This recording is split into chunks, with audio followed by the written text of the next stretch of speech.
Okay, Mr. Scimandan, kind of sit back and relax and watching your videos. And I just saw the one about Mars. I was just going to do a quick, since you answered his through his comments, or through your comments section, I was hoping that I can get you to reply to mine as well. Okay, so I am of the opinion, through just surface research of Mudfossil University. He's on YouTube as well, so it's Mudfossil University. He is just recently, he's been talking about this stuff for years. He's got thousands of videos, thousands of hours, so at least hundreds of hours. So let's turn this around. All right. So with Mudfossil University, you have the fact that there are these things. So let's talk Mars. Okay, so Mars, there's these things called blueberries, Mars blueberries. So on Mars, there's these, and as well, this is all Mudfossil University. Please take the time to look into it.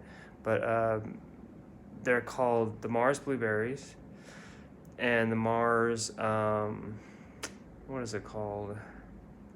Morse code. So Mars blueberries, Mars Morse code. Okay, so just hold that in the back of your mind for a minute, and we're gonna look at these pictures here. If I can get this glare out of the way, 1 sec.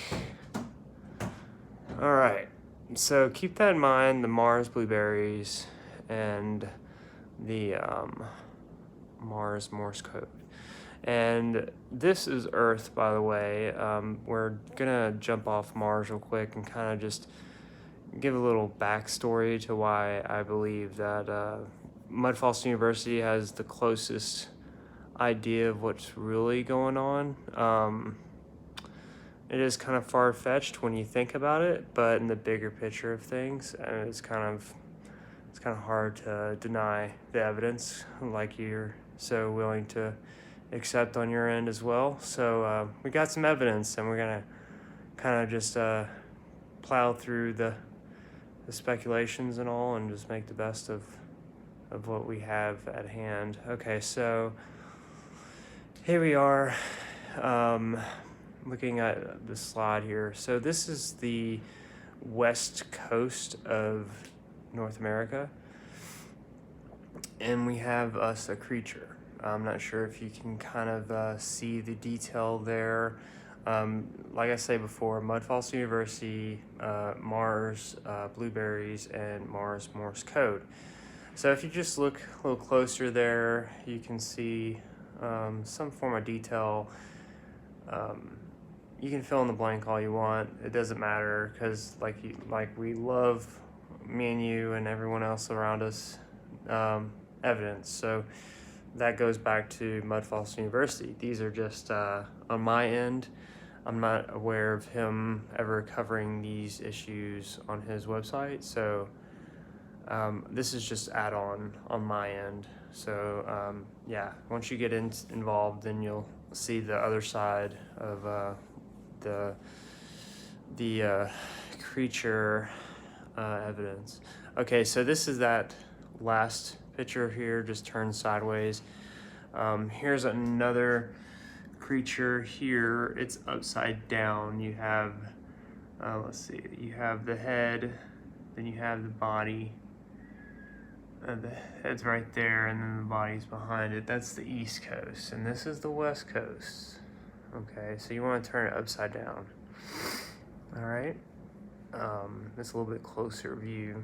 So this is supposedly, if you were to take the time and look into it a little bit more, Mudfossil University, you would see that this is, it might just look like a head, but ultimately that's exactly what that is. So you have a head, a skull, you have the neck, and then you have the shoulder. You have that shoulder protruding there, the arm, and part of the chest.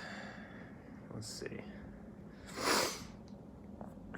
And in the folklore, there's always these creatures in our history, and they all carry this particular mark of a beard, and there's the whiskers here. So you have the head back here, and then you have these characteristics that are found in all the writings, all the paintings of these creatures of the past. Yeah, and you know, we lived 900 years in the past, remember, in the stories they say. All right, and if you look at the south end of this picture, you can see east end of this picture, you see what looks to be fins, and then you work your way up northwest, and you will see what looks to be a waist, a chest, and a head as well. You've got, let's see, the eye, the nose, okay. All right, so that's one other creature, a little bit closer, more detailed. There's the chest a little bit, and there's an armpit right there.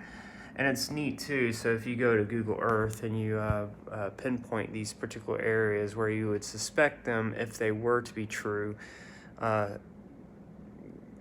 heights correspond. So this is the head of what looked to be, or more likely is actually a mermaid, a very large mermaid. All right, so yeah, back to ground one, or ground zero.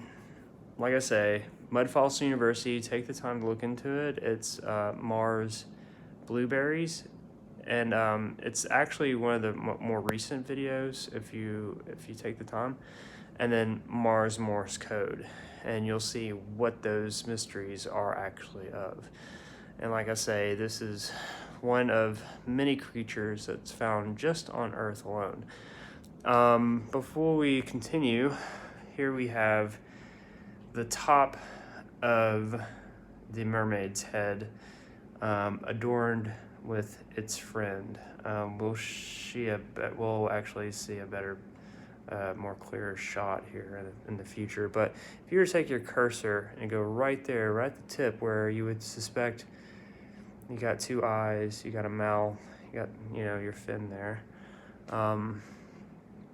Okay, back to Godzilla again, or the West Coast creature.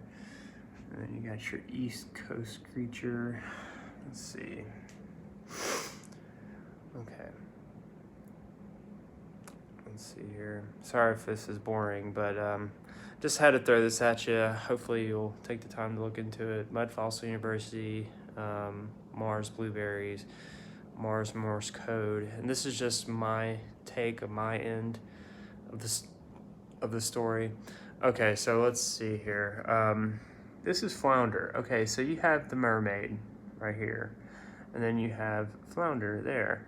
So you have his back, you know, his body there, then you have his head there, and then you have his two eyes. And like I say, you pull that cursor over that nose of his, and you'll come to find that the actual height of the mountain corresponds with the height of the nose of the creature. So pretty interested in seeing if you do actually come back with some kind of evidence against all these ideas. I think if you're just take the time like I have, and the creator of Mudfossil University, there's no argument. It's just evidence, and you're just gonna have to apply it to what you already know, and that's what I've done. But anyways, I hate to be an outsider looking in, so I'm handing it over to you to say this is what I've come across, and hopefully it could be beneficial. Obviously it should be, because things you don't know can hurt you. So anyways,